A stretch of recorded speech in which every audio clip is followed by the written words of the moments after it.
abanyeshure 1233 bo mu mashure shingiro n'abandi 501 b'inyuma y'ishure shingiro nibo bahevye amashure bivuye ku gutwara inda z'indaro no kugira ubugeni hataragera mu mwaka w'ishuri 2019 ushira 2020 nkuko icigwa cakozwe n'Inama Nkenguzamateka mu mashure kivyerekana. Umukenguzamateka Charles Ndizeye aratubwira igituma biyumviriye gutunganya ico gikorwa.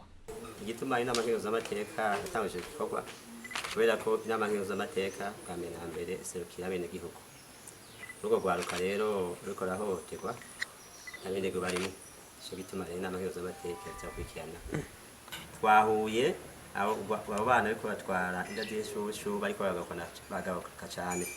Cyo gituma Inama Nkenguzamateka ibandanya ikora ico kintu gushika tuzohura ata ari ubusa bw'abana batwara izina. Intara za Kayanza, Kirundo, Muyinga na Rutana akaba arizo ziza imbere mu gihe mu ntara za Bururi na Cankuzo ibitigiri vyagiye bisubira inyuma. Ahanini abigeme batwara inda batipfuza bafise imyaka iri hagati ya 16 na 23 nkuko ico cigwa cakozwe n'Inama Nkenguzamateka mu mashure kibandanya kivyerekana. Mu nama yo kurabira hamwe ingene bogwaniriza hamwe izo nda z'indaro mu mashure yahuje abakenguzamateka, abakomiseri bo mu CNIDH, UNICEF, abaserukira ubuyobozi bw'amashure mu ntara no mu makomine agize ubumanuko bw'igihugu, abo mu butungane, mu gipolisi n'abandi bafise uruhara mu ndero kuri wa 16 Nyakanga 2021 mu ntara ya Rutana. Mu mugwi CNIDH baravuga icizo nda z'indaro mu mashure zivako. Jacques Nshimirimana ni komiseri mu mugwi wigenguje rw'agateka kazina muntu CNIDH.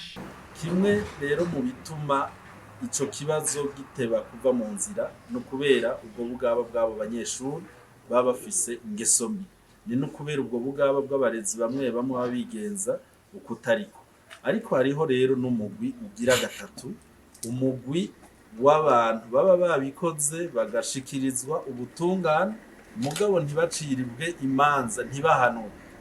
Ibitigiri vyashizwe habona n'Inama Nkenguzamateka y'u Burundi birerekana yuko nko ku bantu 314 berekanywe yuko mu mwaka w'ishuri 2019 na 2020 ko bagirijwe gushurashuza abanyeshuri ibice hafi 70% batigeze bahamwe. Ivyo rero bica bituma iyo ngeso ibandanya kuko gukura umurezi kuri iri shuri ukamushira kuri indi shuri ico nikiba ari gihano kibereye umuntu aba yabujije ubuzima umwana aba yiciye kazoza umwana w'umunyeshuri.